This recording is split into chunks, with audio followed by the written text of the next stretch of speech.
Hello students and welcome to the lecture. So students, as we know that we are covering the financial system, and basically in the financial system the topic which we are covering is non-banking finance company. Alright.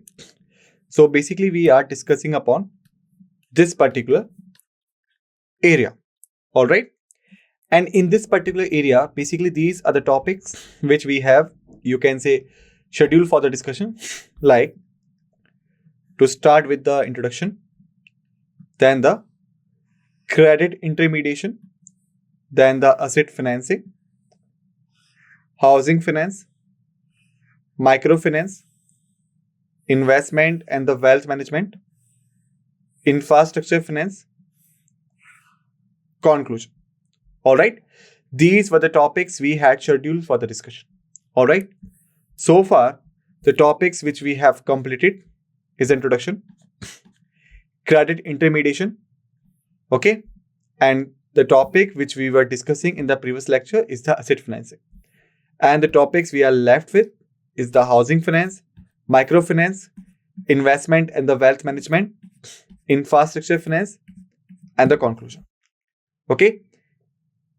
So you can say this is the picture which we have created in the discussion so far. All right. So let's start further. All right. After consumer durable financing, now we have the two-wheeler and the commercial vehicle financing. Okay.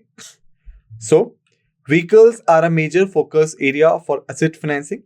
NBFCs offer loans for two-wheelers, which are a popular mode of transport in many countries. Okay. Like you can say, instead of consumer durables, or you can say, instead of two options of pay later and EMI, okay, instead of these two options in the terms of the consumer durables, basically in the two-wheeler loans, or you can say in the case of two-wheeler, or you can say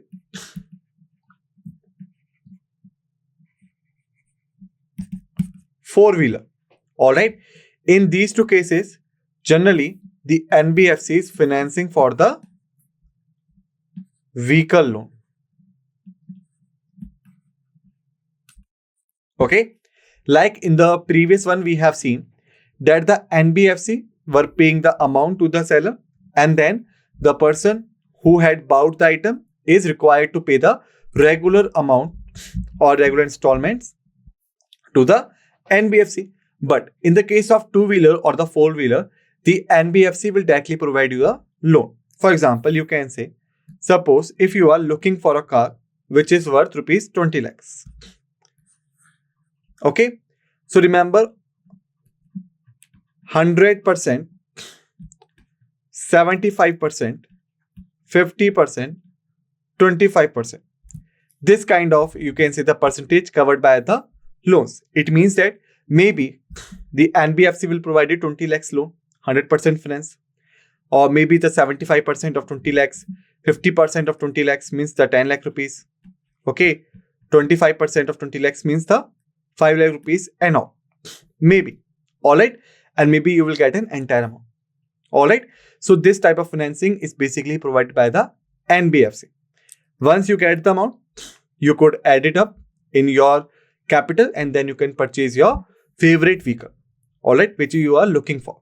But then you are required to pay the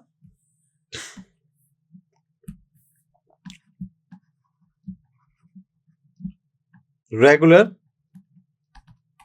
EMIs to the NBFC from which you had taken a loan. All right. So this is the two-wheeler and the commercial vehicle financing.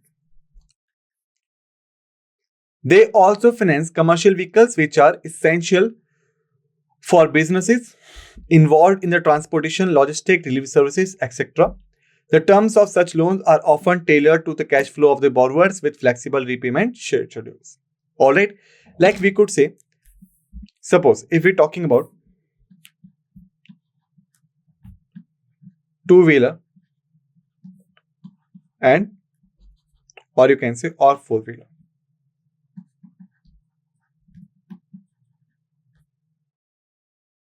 Okay. Four-wheeler and the two-wheeler. If we talk about them, okay. So what they both are? They both are the vehicles, right?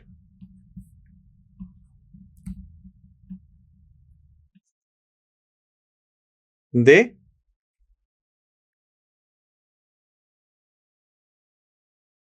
both are the vehicles. Got it? And we have seen that basically there is a vehicle loan.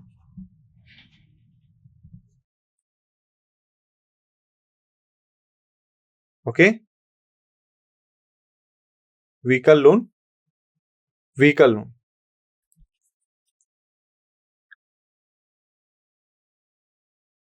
All right? This is. Now the question is, in the vehicle loan, there are two words. First is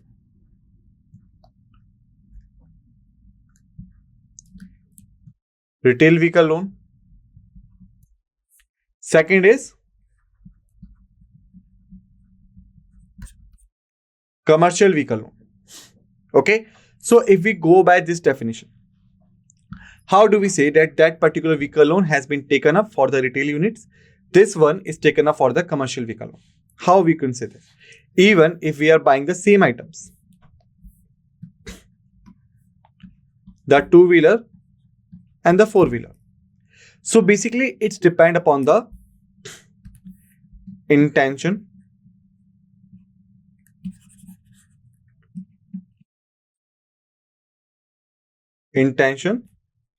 of the borrower and use of the vehicle. Okay, it's totally depend upon this one. Like the borrower who is borrowing the loan from the NBFC is borrowing the loan for which purpose? Like what is the purpose behind it? And second is the end use of the vehicles. Like whether the vehicle will use for the individual or the personal basis or in the commercial basis. Okay. On the basis of this, the loan will be divided as an retail vehicle loan or an commercial vehicle loan. Got it? Retail vehicle loans are generally having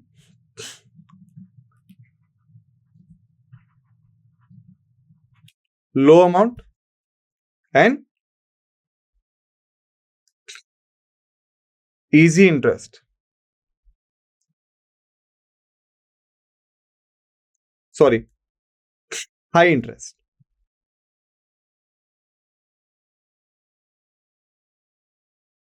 Okay. Whereas the commercial vehicle loans are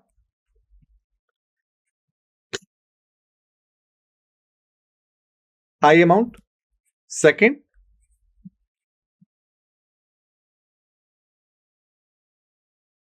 low interest. Okay. This is the difference between the retail vehicle loan and the commercial vehicle loan. Doesn't matter for which they have been taken to buy, whether it's a two-wheeler or the four-wheeler. It's totally depend upon the intention of the borrower and the end use of the vehicle. Okay. So this is the two-wheeler and the commercial vehicle financing. Now, lease finance. Okay. Leasing is an alternative to purchasing where the lessee pays for the use of an asset for a specific period. This is particularly useful for business that require expensive equipment or vehicles but prefer not to own the asset upright, perhaps due to the depreciation concern or capital expenditure limitations. Okay. NBFC structure lease agreements that can include maintenance and insurance, assessing the total cost of operation of the lessee. Now here is one thing. Oftenly you have listened these two terms. Okay. Okay. So oftenly you have listened these two terms. Lease, rent. Okay. Now the question is, what is the difference between lease and what's the difference between rent? Okay. This is the question. But before you can say before finding out the differences, there is one common thing between them. And what is that common thing? That both are used for usage of asset, or you can say for acquiring rights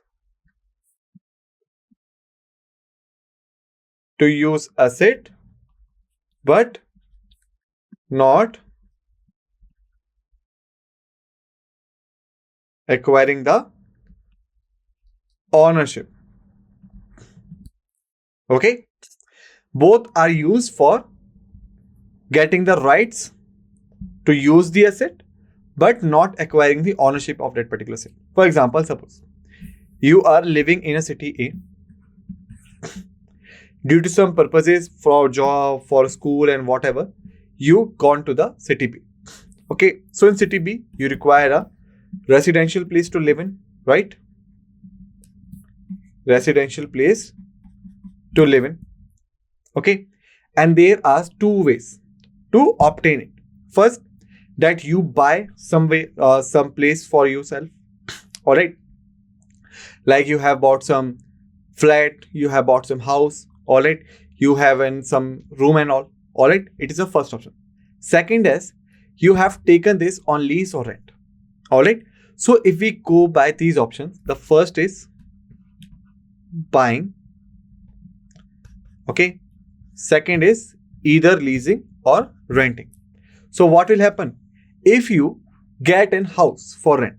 Suppose you will get a rights to use the asset. You may live in, you will eat there, you will sleep there, you will have your family friends there. All right, but you will not be the owner of that particular house, right? So that's how the leasing and the renting works. Gives you the gives you the rights to use the assets but not the ownership holder. All right, so now this is the time to talk about the leasing and the renting. Okay, so let's first write down lease here, rent here. Okay, so first difference is time period. Long time period. Second is, sorry, first is short time period.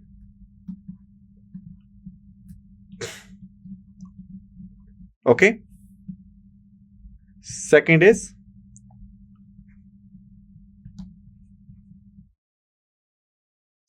less flexibility.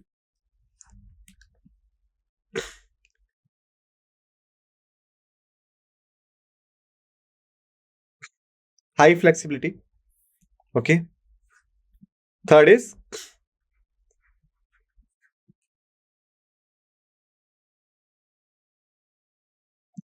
responsibility of maintenance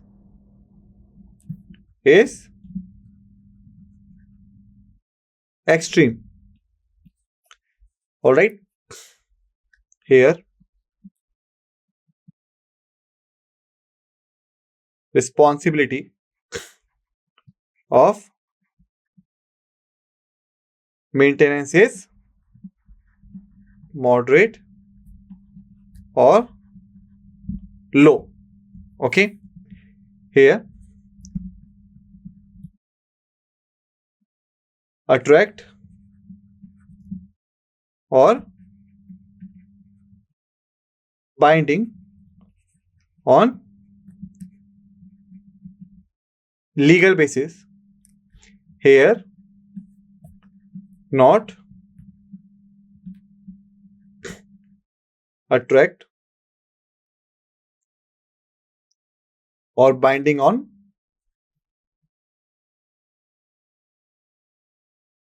legal basis. All right, so this is the difference between the leasing and the renting. However, they both are same. Okay, but this is a difference. First is the time period. Okay, for leasing something, you required a long time period. For example, suppose if we talk about the house, this particular house. Okay, so when you will take it on the lease, you will take it for years, 10 years, 15 years, 20 years. All right, there will be some fixed time period. Okay, but when we talk about the rent, so there is a short time period, maybe 3 months, 2 months, 4 months, 1 year. It is not fixed.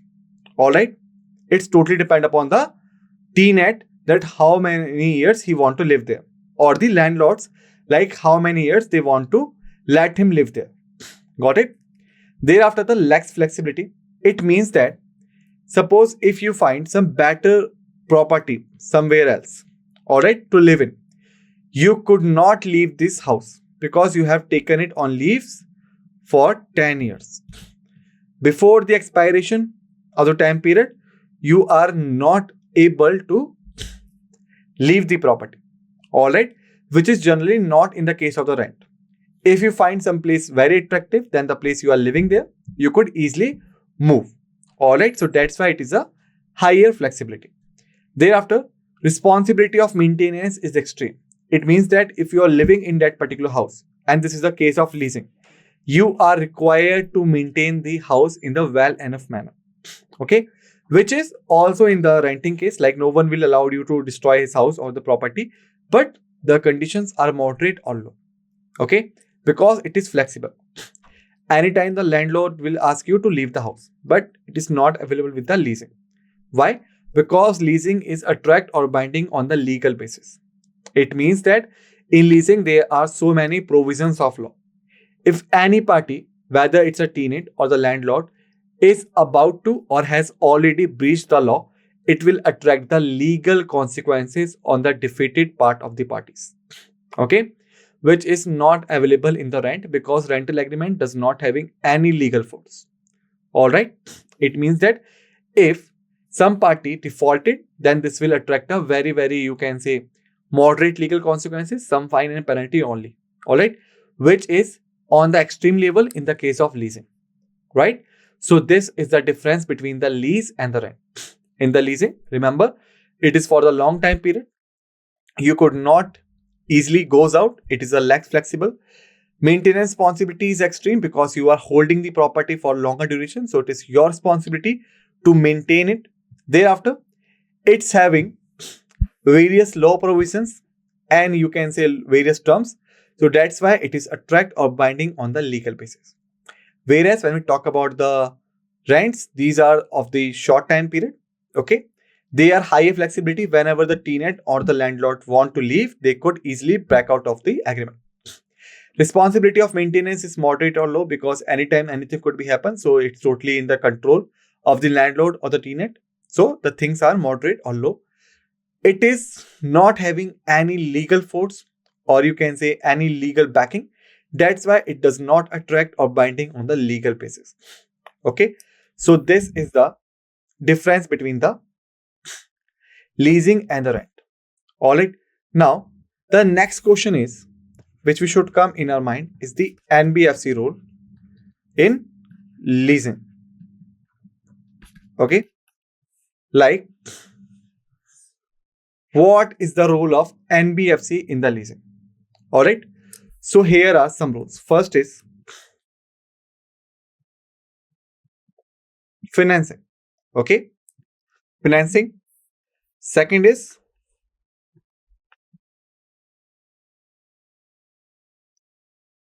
asset ownership.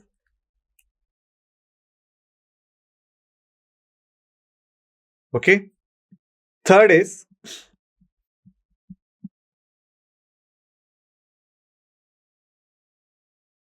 operating lease, and the fourth is what we called as balloon payment.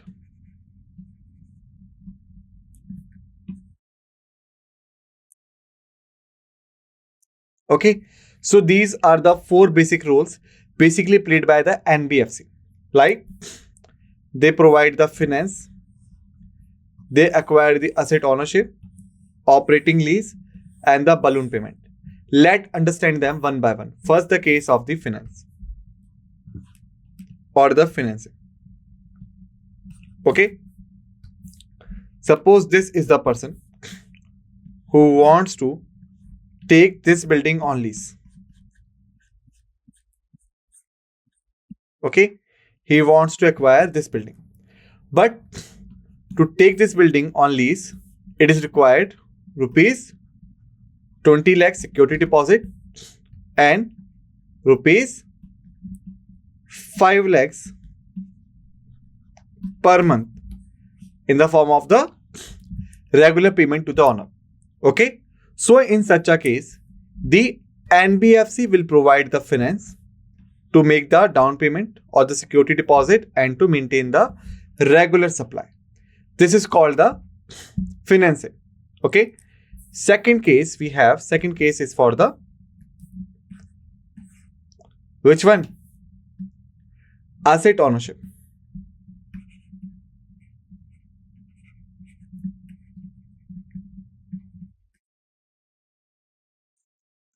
Okay. So suppose right now this is the building. Okay.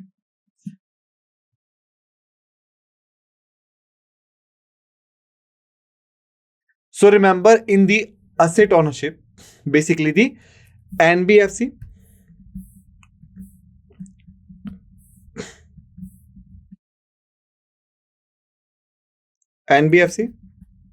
will take the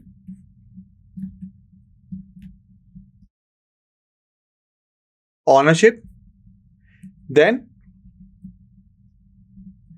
lease it to the leasee. It means the person who is taking it on lease, and leasee could buy it on predetermined price. Okay. So in the asset ownership, suppose if the building cost worth rupees 20 lakhs, for example. Okay. So the NBFC will purchase this building in 20 lakh rupees. All right. And thereafter will lease it to the individual or the leasee who is looking for the building to get on lease. All right. So this is called the asset ownership. But here is one provision which is here. The leasee could buy it on the predetermined price. Okay. Always remember, in lease there is a time bound agreement. Right. And this time bound agreement is having some legal force. If any party defaults on it, this will attract a legal consequences. Okay. So if we go by this, suppose the building was on lease for 10 years. Okay. From 2000 to 2010. So once the term will complete, it means 2010. This person will have an option to buy this building on some particular predetermined price. It means that after the 10 years, the price was 1 crore. Okay. But while signing the lease agreement, the price was rupees 30 lakhs. Okay. So it doesn't matter what is the current price. The building may be sell off to the leasee on the predetermined price which he had signed up with the NBFC. Okay. So if after some time or after the completion of the term, if he denies to buy this building on the 30 lakh rupees, what will happen? This will be a breach of the agreement and it could attract the legal consequences in a serial way. Second one is the operating lease. Okay. Sorry, third one.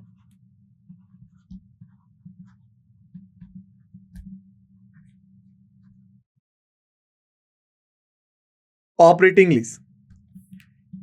In operating lease, NBFC will provide ownership to the leasee for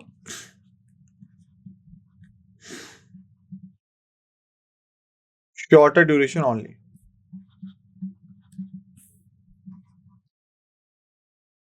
Okay, so remember this one. And this is generally, please write down this line.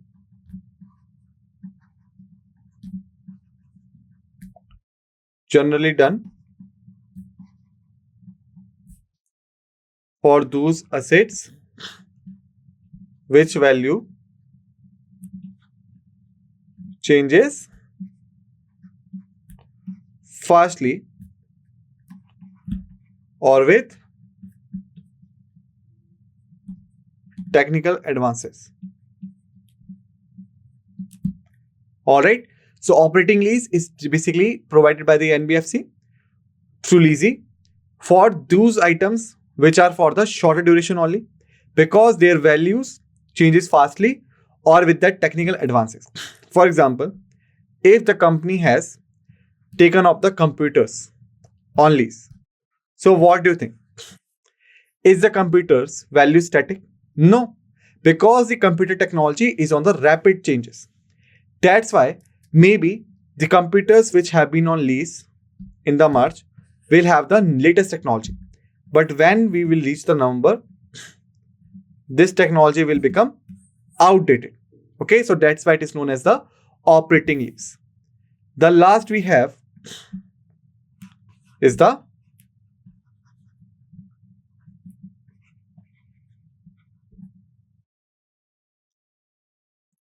balloon payment. Okay, so remember, in the balloon payment, a small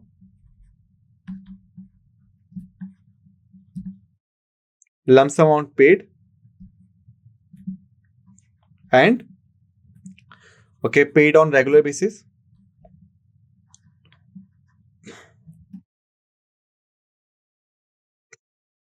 and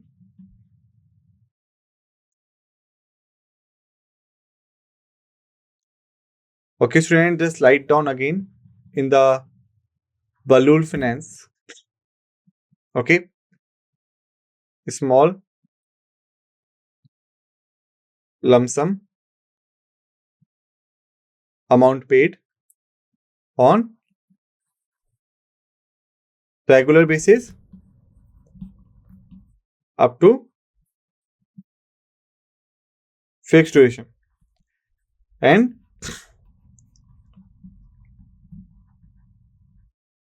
large sum or amount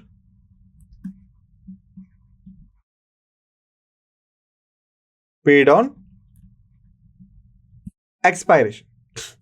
This is called the balloon finance. For example, suppose if the leasee had taken the thing on lease, for example, suppose for 20 lakhs. Okay, but these 20 lakhs will not convert it into the regular payments. Only the small portion of it. For example, 10 lakhs and 10 lakhs. It has been divided into two divisions. These 10 lakhs will be converted into the monthly basis for 10 months duration. Okay, but once the 10 months will finish, it means in the 11th month, this 10 lakh must be made to the NBFC in final short. Okay, so this is the balloon finance. All right. So students, basically in this lecture, we had finished till the leads financing. All right. In the next lecture, we will continue from here. Till then, just revise all the facts and figures we have discussed in this lecture. Be ready for the another lecture. With this note, let's end this lecture, and what we say thank you.